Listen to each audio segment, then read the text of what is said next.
BNP আগামী জাতীয় নির্বাচনে জয়ী হলে খালেদা জিয়া রাষ্ট্রপতি ও তারেক রহমান প্রধানমন্ত্রী হবেন, এটি বিএনপির দলীয় অবস্থান নয় বলে মন্তব্য করেছেন বিএনপির সিনিয়র যুগ্ম মহাসচিব রুহুল কবির রিজভী। আন্তর্জাতিক মাতৃভাষা দিবস ও শহীদ দিবসে বিএনপির পক্ষ থেকে কেন্দ্রীয় শহীদ মিনারে পুষ্পস্তবক অর্পণের পর সাংবাদিকদের প্রশ্নের জবাবে একথা বলেন রুহুল কবির রিজভী। বলেন, আমাদের কিছু কিছু নেতা ফেসবুকে বা বিভিন্ন জায়গায় বক্তব্যে বলেছেন আগামী নির্বাচনে বিএনপি ক্ষমতায় আসলে তারেক রহমান প্রধানমন্ত্রী হবেন, দেশনেত্রী বেগম জিয়া রাষ্ট্রপতি হবেন।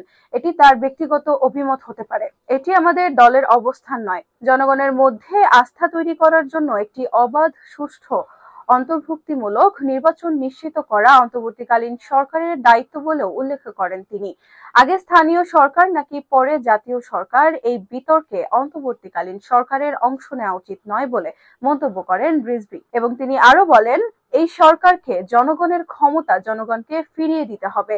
জনগণ নিরপেক্ষ ভোটের মাধ্যমে যে সরকার গঠন করবে তারাই নির্ধারণ করবে স্থানীয় সরকার নির্বাচন বা অন্যান্য নির্বাচন কখন হবে।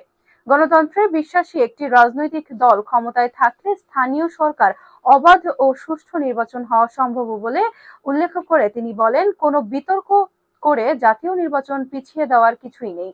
২১শে ফেব্রুয়ারি যেমন দুঃখের দিন তেমনি প্রেরণা ও গৌরবের দিন উল্লেখ করে রুহুল কবির রিজভী বলেন, কারণ ৫২র ২১শে ফেব্রুয়ারির আন্দোলনের সোপন বেয়েই এ দেশ ছাত্র আন্দোলন, স্বাধিকার আন্দোলন ও মুক্তিযুদ্ধে চূড়ান্ত পরিণতি লাভ করে আমরা জাতীয় স্বাধীনতা অর্জন করেছি।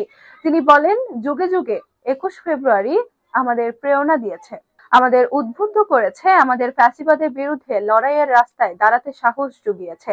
আমরা এই পথ ধরেই ৯০-এর অর্জন তৈরি করেছি। এরশাদের মতো একজন ঘৃণ্য স্বৈরশাসকের পতন ঘটিয়েছি। এরই চেতনায় উদ্বুদ্ধ হয়ে ভয়ঙ্কর ফ্যাসিস্ট শেখ হাসিনা যে ১৭ বছর জনগণের ওপর ভয়ঙ্কর অত্যাচার করে রাষ্ট্র ক্ষমতা দখলে রেখেছিলেন, ২০২৪-এর ৫ আগস্ট সেই রক্তপিপাসু আওয়ামী ফ্যাসিবাদের জননী পালিয়ে যেতে বাধ্য হয়। এই সবগুলোতেই ২১শে ফেব্রুয়ারি আমাদের প্রেরণা জুগিয়েছে, আমাদের উদ্বুদ্ধ করেছে, আমাদের সংগ্রামের মধ্যে সামিল করেছে। তিনি ২১-এর চেতনা নিয়ে আশাবাদ ব্যক্ত করে বলেন, যদি আবার কখনো কোনো ফ্যাসিজমের উত্থান ঘটে, কোনো স্বৈরশাসকের উত্থান ঘটে, ২১শে ফেব্রুয়ারি আমাদের দামাল ছেলেদের দেশের জনগণকে রাজপথে নেমে লড়াই করতে উদ্বুদ্ধ করবে।